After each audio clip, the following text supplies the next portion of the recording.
میز پر پڑے فون پر آتی کال کو دیکھ کر اوسان خطا ہوئے۔ چہرے کا رنگ بدلا، جس پر وردہ نے بھی دانستہ طور پر غور کیا۔ فوراً کال پک کی اور کچن سے باہر گیا۔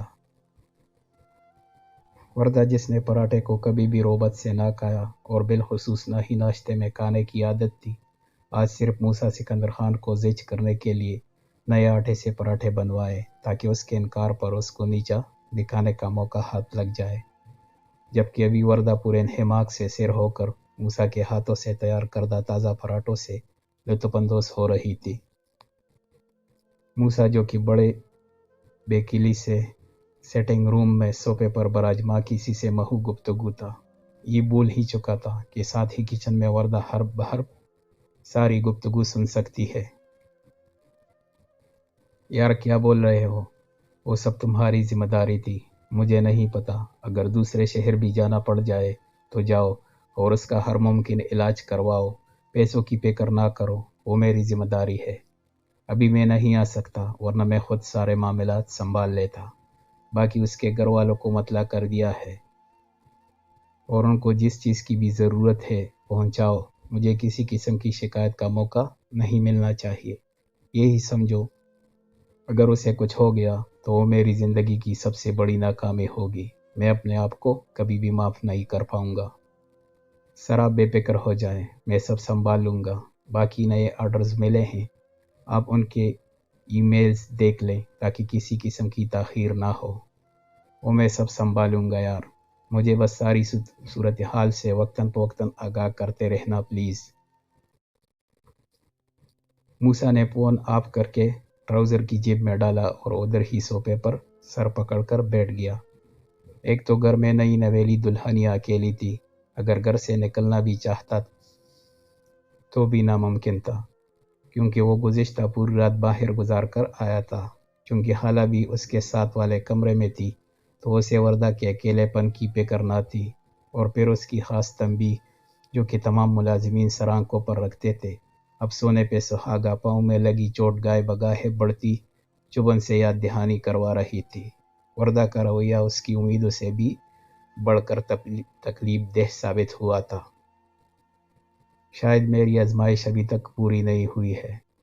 جو کچھ زمین پر ہے، ہم نے اسے صرف زمین کی زینت کے لیے بنایا ہے تاکہ ہم ان انسانوں کو آزما سکیں کہ ان میں سے عمل کے اعتبار سے سب سے اچھا کون ہے۔ اس ذات کی جس نے موت و حیات کو اس لیے پیدا کیا کہ تمہیں آزمائے کہ تم میں سے کون عمل کے اعتبار سے سب سے اچھا ہے۔ رسول اللہ صلی اللہ علیہ وآلہ وسلم نے فرمایا، مسلمان کی کوئی بھی دکھ و تکلیف اور رنج و غم آئے یا صدمہ پہنچے، یہاں تک کہ ایک کانٹا بھی اگر چبھے، ہر درد کے بدلے اللہ تعالیٰ اس کے گناہ مٹا دیتا ہے۔ رسول اللہ صلی اللہ علیہ وآلہ وسلم نے فرمایا، بڑا ثواب بڑی آزمائش کے ساتھ ہے۔ بلا شبہ اللہ تعالیٰ جب کسی قوم سے محبت کرتا ہے تو ان کو کسی آزمائش میں ڈال دیتا ہے۔ جو اس آزمائش پر راضی ہوا، اللہ کے بارے میں غلط گمان نہ رکھا تو اس کے لیے رضا ہے، اور جو آزمائش پر ناراض ہوا، صبر کی بجائے غلط شکوے اور گمان کیے تو اس کے لیے ناراضگی ہے۔ 5 سال پہلے والی شرمیلی سی ڈری سہمی سی لڑکی آنکھوں کے سامنے لہراتے اپنے ریشمی آنچل کو سنبھالتی، کبھی تراشیدہ بالوں کی لٹو کو خوبصورت پیشانی سے پیچھے ہٹاتی تو کبھی ہرنی جیسی بڑی بڑی آنکھوں سے چپکے دیکھ کر نظریں چرا لیتی۔ کہاں چلی گئی میری وہ شرمیلی سی لڑکی؟ کاش میں اس وقت کسی کی بھی نہ سنتا اور اسے اپنے ساتھ ہی لے آتا تو آج یہ صورتحال ہی پیدا نہ ہوتی۔ تقدیر میں یہ ہونا لکھا تھا شاید۔ اسی کو دنیا کہتے ہیں کہ چوکوں اور ٹوکروں سے بھرپور خواہشات اور تمناؤں کی تدفین ہر گزرتے لمحے کے ساتھ ماضی سے جڑی یادوں کی اذیت سہنے کی عادت ہی تو ہوتی جا رہی ہے۔ موسیٰ سکندر خان کو اس دوری نے کتنا ہٹ درم بنا دیا ہے، اسے نہ سنتی ہے اور نہ ہی پسند کرتی ہے مجھے، صرف اپنے باپ کے ساتھ کیا ہوا وعدہ نبھا رہی ہے، ورنہ تو شاید کبھی بھی میری صورت بھی دیکھنا گوارا نہ کرتی۔ پتہ نہیں، شاید اس کو کوئی اور پسند آ گیا ہے۔ جس کی بنا پر اتنی نفرت اگلتی ہے، یا پھر میری لا تعلقی نے اسے اڑیل بنا دیا ہے؟ موسیٰ کتنی ہی دیر سر گھٹنوں میں دیے بیٹا یادوں کے تانے بانے بنتا رہا، اور وردہ نہ جانے کب کی کچن سے جا چکی تھی۔ کچن میں آ کر اس کا بچا کچا کھانا شروع کر دیا، برتن سمیٹ کر سنک میں رکھ کے اور باقی تمام مسالہ جات کو ان کی مناسب جگہ پر واپس رکھ کر باقی صفائی شروع کر دی۔ ہر چیز میں نفاست اور کرینہ اس کی طبیعت کا حصہ تھا۔ کچن سے فراغت کے بعد چوکیدار اور باقی ملازمین کی خبرگیری کے لیے نکل کڑا ہوا۔ جانتا تھا اگر ابھی وردہ کے سامنے گیا تو اس نے دوبارہ زہر ہی اگلنا ہے، تو اس سے بہتر ہے تھوڑا وقت پا لیا جائے۔ تمام ملازمین کو نئے قواعد و ضوابط سمجھا کر گھر کے عقبی باغیچے میں آ بیٹھا۔ کتنے سال گزر گئے تھے، کبھی اس طرح کی فراغت سے بیٹھنے کا موقع ہی نہیں ملا تھا۔ باغیچے میں کام کرتا مالی چچا بھی کلکلا کر رہ گیا۔ صاحب آج آپ کو ادھر بیٹھا دیکھ کر بہت اچھا لگ رہا ہے۔ ہاں چچا، مجھے بھی بہت اچھا لگ رہا ہے۔ لائے دے میں بھی کچھ تراش خراش کرتا ہوں۔ ارے نہیں صاحب، آپ کے کپڑے میلے ہو جائیں گے۔ ارے نہیں چچا، کچھ نہیں ہوتا، کپڑے دھل جائیں گے، آپ مجھے کرنے دیں، آخر کو وقت بھی تو گزارنا ہے۔ موسیٰ نے سوچا اور دل محسوس کر رہ گیا۔ کچی زمین پر اگی گھاس کی کٹائی کے بعد اس کو بڑے تیلیوں میں ڈالا، پھر بڑے برش سے بکھرے تمام سوکھے پتوں کو سمیٹا۔ مالی چچا کی خوشدیدنی تھی کہ یہ بندہ کس قسم کا ہے، کبھی ان چیزوں کو ہاتھ نہیں لگایا اور آج کتنی مہارت سے سب کر رہا ہے۔ آخر مالی چچا تعریف کرنے سے خود کو باز نہ رکھ سکا اور بول پڑا۔ موسیٰ نے دل فریب مسکراہٹ سے دیکھا اور دوبارہ کام میں جت گیا۔ چچا، جب میں کینیڈا میں تھا تو میں نے یہ سارے کام بہت شوق سے کیے ہیں۔ جب سے پاکستان آیا ہوں اور صنعت کاروں کے ہتھے چڑھا ہوں تو کچھ بھی پالتو کرنے کا وقت ہی نہیں ملتا ہے۔ صاحب، ابھی بیگم صاحبہ آ گئی ہیں، ابھی تو آپ بھی گھر میں زیادہ ٹھہریں گے۔ صحیح کہہ رہے ہیں چچا، موسیٰ نے زخمی دل کے ساتھ سوچا اور پھیکی مسکراہٹ کے ساتھ جواب دیا۔ پتہ نہیں مالی چچا کیا سوچتے ہوں گے کہ یہ نئی نویلی دلہنیا کو چھوڑ کر میرے ساتھ باغیچے میں کیا کر رہے ہیں۔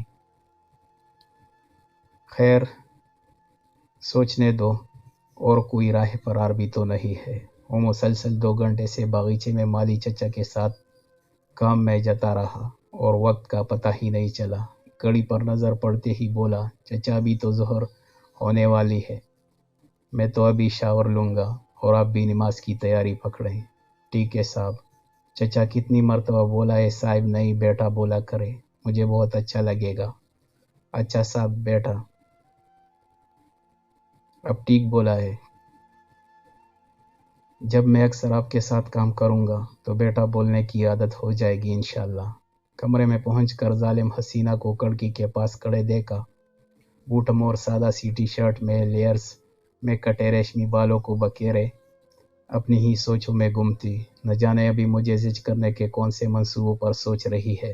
موسیٰ نے خاموشی سے الماری میں لٹکے شلوار قمیص کو نکالا اور غسل خانے میں گھس گیا۔ واپسی پر بھی وردہ کو ادھر ہی ایسا پایا۔ سنگار میز پر پڑی اپنی پسندیدہ خوشبو کو چھڑکا اور اپنے دھیمے لہجے میں گویا ہوا، وردہ میں ظہر کے لیے جا رہا ہوں تو میں کیا کروں؟ نماز سب مسلمانوں پر فرض ہے تو آپ بھی پڑھ لو، یاد دہانی کروانا میرا فرض ہے، آگے آپ کی مرضی ہے۔ تم جیسے ابھی تک میری مرضی کے مطابق ہی چلے آ رہے ہو ہیں۔ وردہ کے اندر نفرت کا لاوا موسیٰ کو جلسانے لگا۔ میں ابھی تو جا رہا ہوں، واپسی پر دونوں آرام سے بیٹھ کر بات کریں گے، مجھے نہیں کرنی کوئی بھی بات۔ اپنی شکل میری نظروں سے دور ہی رکھو تو بہتر ہے۔ یہ شکل تو خیر ابھی آپ کے سامنے ہی رہے گی، آپ چاہو یا نہ چاہو۔ خیر، ملتے ہیں 20 منٹ کے وقفے کے بعد انشاءاللہ۔ موسیٰ کی گھر واپسی پر ضدی ہٹ درم ابھی بھی اسی پوزیشن میں کھڑی تھی۔ موسیٰ کے سلام کا جواب صرف نفرت بھری نظریں اور اسے دیکھ کر زہریلا ہنکارا بھرا۔ موسیٰ بھی اس کا استاد تھا۔ کمرے کے دروازے کا لاک پہلی فرصت میں بند کر کے بنا وقت کا ضیاع کیے فوراً سے پہلے وردہ کو اپنی باہوں میں سمو کر صوفے پر لا بٹھایا۔ نہایت گھٹیا اور نیچ انسان ہو تم نہیں، آپ بولو، میری جوتی بولتی ہے آپ تمہیں۔ ضد اچھی نہیں ہوتی وردہ، موسیٰ نے زبردستی اس کے ہاتھوں کو پکڑ لیا۔ چھوڑو مجھے، ورنہ کیا؟ ورنہ میں شور مچا کر تمہارے سارے نوکر بلا لوں گی، اور نوکروں کو بلا کر کیا بولو گی کہ میرا خاوند میرے لاڈ اور میرے نخرے اٹھاتا ہے؟ بولو۔ میں بولوں گی یہ بہت ظالم شخص ہے۔ وہ پوچھیں گے کیسا ظلم؟ تو پھر کون سا ظلم بتاؤ گی؟ کہ مجھے 5 سال کی لمبی مہلت کے بعد رخصت کروا کر اپنے گھر لے آیا ہے، اور اس کی قدرت کی نشانیوں میں سے ایک نشانی یہ ہے کہ اس نے تمہارے لیے تمہاری ہی جنس کی عورتیں پیدا کی تاکہ ان کی طرف مائل ہو کر سکون حاصل کرو۔ جوانوں، تم میں سے جس کو شادی کی قوت ہو اسے شادی کر لینی چاہیے، کیونکہ شادی سب سے زیادہ نگاہ کو پست کرتی ہے اور شرمگاہ کی حفاظت کرتی ہے۔ میرے پاس تمام شرعی حقوق محفوظ ہیں وردہ جمال مرزا، لیکن میں نے آپ کے ساتھ پہلے بھی کوئی زور زبردستی نہیں کی تھی اور نہ ہی اب کروں گا۔ میں صرف یہ جاننا چاہتا ہوں کہ میرے ساتھ اتنی نفرت کیوں کرتی ہو؟ میرا قصور تو بتاؤ۔ آخر میرے سے کون سا ایسا جرم سرزد ہو گیا ہے جس کی تلافی ناممکن ہے؟ رسول اللہ صلی اللہ علیہ وآلہ وسلم نے فرمایا، عورتوں کے بارے میں اللہ تعالیٰ سے ڈرو کیونکہ وہ تمہارے پاس مقید ہے۔ تم نے ان کو اللہ کی امانت سمجھ کر حاصل کیا ہے اور اللہ کے کلمے کے ساتھ ان کی شرمگاہوں کو حلال کیا ہے، اور ان کے لیے تمہارے ذمے ان کی روزی ہے، ان کا کپڑا ہے، دستور عام کے مطابق۔ وردہ میں آپ کے معاملے میں کسی قسم کی کوئی کوتاہی نہیں کرنا چاہتا۔ پلیز، جو غلط فہمیاں اور بےقلی ہے اسے میرے ساتھ بانٹو۔ میں کبھی بھی آپ کو مایوس نہیں کروں گا انشاءاللہ۔ وردہ آنسوؤں سے لبریز آنکھ کے لیے مسلسل اپنے ہونٹ چبا رہی تھی۔ غصہ اور نفرت واضح طور پر اس کی آنکھوں سے جھلک رہا تھا۔ بس تم مجھے میرے ڈیڈ کی واپسی تک چھوڑ دینا۔ مجھے طلاق چاہیے۔ مجھے نہیں رہنا تمہارے ساتھ۔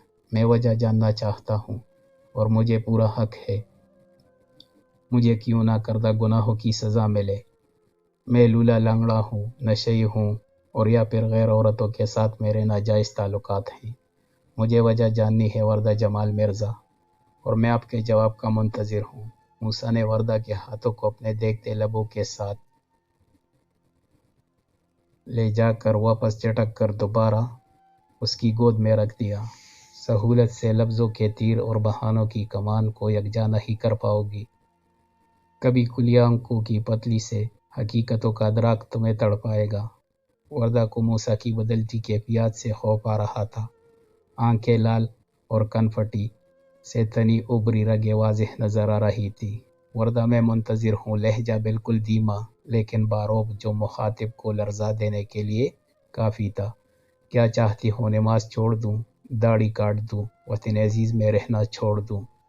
وردہ ہنوز اسی حالت میں ٹکر موسیٰ کے بدلتے تیور کو دیکھتے جا رہی تھی۔ بولو، کیوں نہیں بولتی ہو؟ کل رات سے مجھے سولی پر لٹکایا ہوا ہے۔ مجھے جب تک اپنا قصور پتہ نہیں چلے گا میں ادھر سے نہیں ہلوں گا، اور نہ آپ ہل سکتی ہو۔ سمجھ رہی ہو نا میری بات؟ مزید 5 منٹ خاموشی کی نظر ہو گئے۔ وردہ کسی اور کو پسند کرتی ہو؟ مجھے جواب سننا ہے، سیدھا اور سچا۔ میں گھما پھرا کر بات کرنے والا بندہ نہیں ہوں۔ وردہ نے بمشکل اپنے لب بولنے کے لیے واہ کیے تو